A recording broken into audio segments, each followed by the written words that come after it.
నమస్తే. Welcome to our channel. నేను మిషాల్ని. ఏపీలో నకిలీ మద్యం వ్యవహారం సంబంధించి వైసీపీ వాళ్ళందరూ కూడా రాష్ట్ర వ్యాప్తంగా నిరసన కార్యక్రమం చేస్తున్నారు. గత వైసీపీ హయాంలో జరిగిన లిక్కర్ స్కామ్‌కు సంబంధించి ఇప్పటికే ఎంతోమంది బాధితులు చనిపోయి కుటుంబాలు అల్లకల్లోలైనయి ప్రజలు గమనిస్తూనే ఉన్నారు. కానీ ఇప్పుడు వాళ్ళు వైసీపీ వాళ్ళందరూ నిరసన కార్యక్రమం చేయటం ఏంటి? ఇది ప్రజలకి హాస్యాస్పదంగా ఉంది. అయితే దీని మీద పూర్తిగా విశ్లేషించడానికి మనతో ఇప్పుడు స్టూడియోలో ఉన్నారు. పొలిటికల్ అనలిస్ట్ శ్రీలీల గారు ఉన్నారు. వారిని అడిగే విషయాలను తెలుసుకునే ప్రయత్నం చేద్దాం. నమస్కారం మేడం. నమస్తే అమ్మ. మేడం, గత 5 సంవత్సరాల్లో లిక్కర్ స్కామ్‌కు సంబంధించి ఎంతోమంది ప్రజలు చనిపోతే, ఇప్పుడు వైసీపీ వాళ్ళందరూ కూడా పదే పదే ట్రోల్ చేస్తున్నారు. నకిలీ మద్య వ్యవహారం గురించి ప్రజలు ప్రాణాలతో చెలగాటమాడుతున్నారు ఈ కూటమి ప్రభుత్వం అని ఒక పక్క వాళ్ళు నిరసన కార్యక్రమాలు చేస్తున్నారు రాష్ట్ర వ్యాప్తంగా. దీన్ని అసలు ఎలా చూడాలి మేడం? అంటే వైఎస్ఆర్సీపీ పార్టీ వాళ్ళందరూ ఈ రోజున ఈ నిరసన కార్యక్రమాన్ని చేయటం ఎలాగుంది అంటే, అవినీతి చేసేవాళ్ళు నీతులు చెప్తున్నట్లుగా, వీళ్ళు అక్రమాలు చేసి దోపిడీలు చేసి వీళ్ళే దొంగలయ్యి ఒక దొంగ దొంగ దొంగ నరుస్తున్నట్టుంది. రోజా మాటలు ఏంటంటే మరీ అట్లానే ఉంది. అసలు వెల్లంపల్లి శ్రీనివాస్ ఈయనేందో కొబ్బరి చిప్పర మంత్రి ఏదో అంటారు, ఒక్కంటికి దెబ్బ తగిలింది ఇంకో కంటికి కట్టుకట్టాడు. ఆ రోజున గులకరాయి జగన్మోహన్ రెడ్డి తలను దాకి స్టెప్పులు వేసుకుంటూ వెళ్ళి ఈయన కంటికి తగిలిందని చెప్పేసి ఒక పెద్ద కథలు అల్లారు. ఒక రోజు ఈ కంటికి కట్టు కడతాడు, ఒక రోజు ఈ కంటికి కట్టు కడతాడు. ఆయనకే తెలియదు ఏ కంటికి దెబ్బ తగిలిందో. మరి ఇట్లాంటి వాళ్ళందరూ వచ్చి ఈ రోజున నారా చంద్రబాబు నాయుడు గారి గురించి, లోకేష్ గారి గురించి, పవన్ కళ్యాణ్ గారి గురించి ప్యాకేజ్ స్టార్ అని చెప్పేసి రోజా మాట్లాడుతున్నమాట. కర్మ ఎవరిని వదిలిపెట్టదని చెప్పి చేసిన వ్యాఖ్యలు. డైవర్షన్ పాలిటిక్స్ చేస్తున్నారు అని రోజా వ్యాఖ్యలు చేయటం. చేస్తుంది ఆవిడే కదా అసలు అవన్నీ. ఈ రోజున ఆవిడ మీద ఉన్న ఆవిడ ఫస్ట్ మాట్లాడాల్సింది ఆడుదాం ఆంధ్ర గురించి. జగన్మోహన్ రెడ్డికి రుషికొండ ప్యాలెస్ని ఎలా కట్టబెట్టిందో చెప్పాలి. తిరుమల తిరుపతి దేవస్థానానికి వెళ్ళి మరి ఎంతమందిని గుంపులు గుంపులుగా వేసుకొని వెళ్ళి టికెట్లు ఎలా అమ్ముకుందో చెప్పాలి. మరి ఎన్ని విధాలుగా అవినీతి చేసిందో అధికారంలో ఉన్నప్పుడు చెప్పాలి. ఇవి కదా ఆవిడ చెప్పాలి, వీటికి కదా ఆన్సర్ చేయాలి ఫస్ట్. ఈవిడ ప్యాకేజ్ స్టార్, ఈవిడ ఫస్ట్ ప్యాకేజ్ స్టార్. మరి ఎంత డబ్బులు తీసుకొని జగన్మోహన్ రెడ్డి గారి దగ్గర మాట్లాడుతుంది ఈ రోజున. మరి అధికారంలో కూటమి ప్రభుత్వం వచ్చాక ఆవిడ పెద్దగా మాట్లాడింది లేదు. ఇట్లాంటివి ఏదో నిరసనలో చేయటానికో ఆడంగి వెదవలారని తిట్టడానికో వచ్చిద్ది. ఏం చేస్తారు మీరు, నన్ను ఏమైనా చేయగలరా అని చెప్పి అడిగిద్ది. అసలు సభ్య సమాజంలో మహిళగా మనం ఎలా ఉండాలి, ఒక మహిళ ఎంత గౌరవించే విధంగా మనం మాట్లాడాలనేది మర్చిపోయి ఎలా పడితే అలాగా నోటికి ఏది వస్తే అది మాట్లాడే ఈ రోజా, శ్యామల, లక్ష్మీ పార్వతి, అసలు వీళ్ళంతా ఈ రోజున ఈ చేసే వ్యాఖ్యలు ఏంటంటే వీళ్ళంతా దొంగలే, దొంగ దొంగ అని అరుస్తున్నారు. మరి ఎవరిని పట్టుకోవాలి, వాళ్ళనే పట్టుకోవాలి మరి ప్రజలు. అందుకనే 11కు పరిమితం చేసి పక్కన పడేశారు. ఇంకా అర్థం కావట్లా. ఈ నకిలీ మద్యం చంద్రబాబు నాయుడుకి తెలియకుండా ఉందా, లోకేష్ గారికి తెలియకుండా ఉందా, వీళ్ళకి తెలియకుండానే చేస్తున్నారా అని రోజా మాట్లాడుతుంది. మరి వైఎస్ఆర్సీపీ పార్టీ అధికారంలో ఉన్నప్పుడు 38,000 మంది ఆడపడుచులు తాళిబొట్లు దిగినప్పుడు తెలియదా జగన్మోహన్ రెడ్డికి? జంగారెడ్డిగూడెంలో ఒకేసారి 25 మంది చనిపోతే శవాలను పడుకోబెట్టుంటే మరి పురుషులు ఎందుకు చనిపోయారు, మహిళలు ఎందుకు చనిపోలేదు? అక్కడ ఏదన్నా వాటర్ ప్రాబ్లమో ఏదో ప్రాబ్లం ఉంటే, మద్యం తాగే కదా, సారా నాటు సారా తాగే కదా, కల్తీ సారా వాళ్ళు చనిపోయింది. వీళ్ళు ఈ రోజున మాట్లాడతారు నారా లోకేష్ గారికి, చంద్రబాబు నాయుడు గారికి తెలియకుండా జరిగిందా అని. మీరు అధికారంలో ఉన్నప్పుడు చేసిన పాపాలు పుట్ట వాళ్ళకి ఎట్లా తెలుస్తుంది? ఈ రోజు కదా ఒక్కొక్కటిగా తెలుస్తుంది. వాళ్ళకి తెలియకుండానే మీరు చేశారు ఆ రోజున.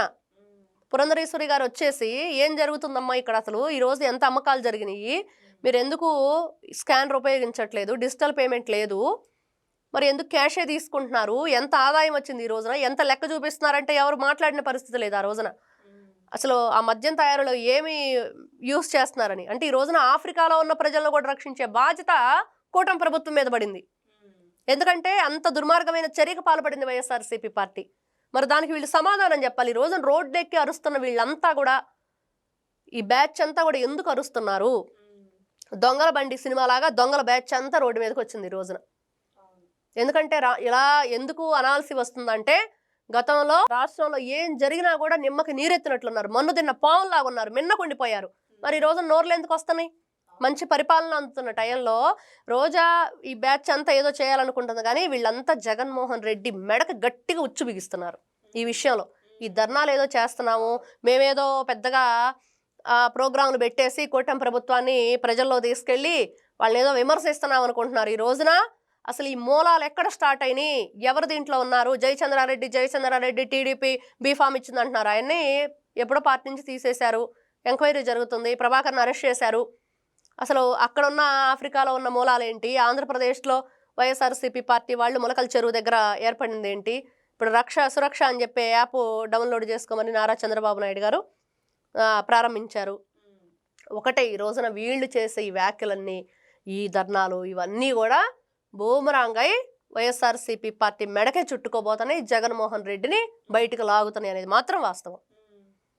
మరి ఈ రోజున మరి ఎందుకు రోజా ఇంతగానో గట్టిగా గగ్గోలు పెట్టి వ్యాఖ్యలు చేయటం ఎందుకు? అసలు ఏం జరుగుతుందంటే ఏం చెప్తారు మేడం? ఆ రోజున అదేదో దొంగల పడ్డ 6 నెలలకి మురిగినట్లుగా వైఎస్ఆర్సీపీ పార్టీ అధికారంలో ఉన్నప్పుడు చేయాల్సిన పనులు ఇవన్నీ ఇప్పుడు చేస్తున్నారు. ఇప్పుడు ఎందుకు చేస్తున్నారంటే ఎవరో టీడీపీ పార్టీకి సంబంధించిన వ్యక్తి ఉన్నాడు కాబట్టి వీళ్ళ బాధ. సిబిఐ అని, సిట్ వద్దని. సిట్ ఏమో చంద్రబాబు నాయుడు గారి జేబులో ఉంది, మరి సిబిఐ ఏమో జగన్మోహన్ రెడ్డి గారి జేబులో ఉంది. మరి అంతే అనుకోవాలి కదా వాళ్ళు అన్న మాటలు ఇవన్నీ. మరి ఈయన సిబిఐ ఎంక్వైరీలు ఏమన్నా, ఇంకోటి చేయమన్నా అవన్నీ జరిగాయి కాదు. ఈ రోజున ఏదైతే ఐపీఎస్లు ఐఏఎస్లతోటి ఒక తీర్మానం జరుగుతుంది, దాని మీద ఎంక్వైరీ జరుగుతుంది. ఒక సిట్ని ఏర్పాటు చేశారు, ఇన్వెస్టిగేషన్ సంస్థని. మొత్తం ఎవరి పుట్టు పూర్వోత్తరాలన్నీ కూడా అదేదో చిన్నప్పుడు దాగిన ఉగ్గు పాలతో సహా కక్కించే ప్రయత్నం అయితే ఖచ్చితంగా జరిగిద్ది.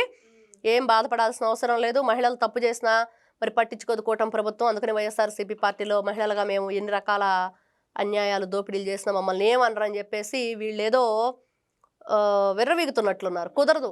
అందరూ కూడా మహిళలు అయితేనేమి, ఇంకోటి అయితేనేమి, అవినీతి చేసిన వాళ్ళు న్యాయం ముందు చట్టం ముందు ఒకటే, సమానమే. కాబట్టి ఖచ్చితంగా రోజా అతి త్వరలోనే ఆవిడ విషయం బయటకు తీస్తారు. కూటమి ప్రభుత్వం కొంచెం గట్టిగా దీని మీద చర్యలు తీసుకోవాలి. ఈ రోజున వీళ్ళు రోడ్డు మీదకి వచ్చి మాట్లాడి ధైర్యం చేస్తున్నారంటే కూటమి ప్రభుత్వం ఈ రోజున ప్రతి ఒక్కరికి బాధాకరమైన విషయం. ఎందుకు అరెస్ట్ చేయట్లేదు? ఎందుకు వీళ్ళందరినీ కూడా ఈ రకంగా రోడ్ల మీదకి వదిలేశారు? ఏంటి, ఏం జరుగుతుంది రాష్ట్రంలో? ఈ రోజున అదేదో కాయలున్న చెట్టుకు రాళ్ల దెబ్బల్లాగా ఇంత కష్టపడి ఇంత కూటమి ప్రభుత్వాన్ని ఏర్పరిచి రాష్ట్ర ప్రభుత్వం అంతా కూడా మంచి వైపు పరిగెత్తుంటే ఏంటి రాక్షస మోకలంతా చేరి ఈ విధంగా చేస్తున్నాయి? వీళ్ళు ఎందుకు బయట తిరుగుతున్నారు? 2019 నుంచి 24 వరకు వీళ్ళు చేసిన ఈ దురాగతాలు ఏమన్నాయి వాటన్నిటికీ శిక్ష అనుభవించాలి. రజనీ ఎన్ని చేసింది? రోజా ఎన్ని చేసింది? మరి లక్ష్మీపార్వతి ఎంత దోచుకుంది? లక్ష్మీపార్వతి అసలు మాట్లాడే హక్కు ఎక్కడి నుంచి వచ్చింది ఆవిడకి? ఆవిడెంతసేపటికి నా భర్త ఎన్టీ రామారావు అని చెప్పుకునేటప్పుడు, ఆయన విగ్రహాలు ధ్వంసం చేసినప్పుడు ఏమైపోయింది నీ నోరు? మరి ఆయన అన్నా క్యాంటీన్లు తీసేటప్పుడు ఏమైపోయింది నీ నోరు?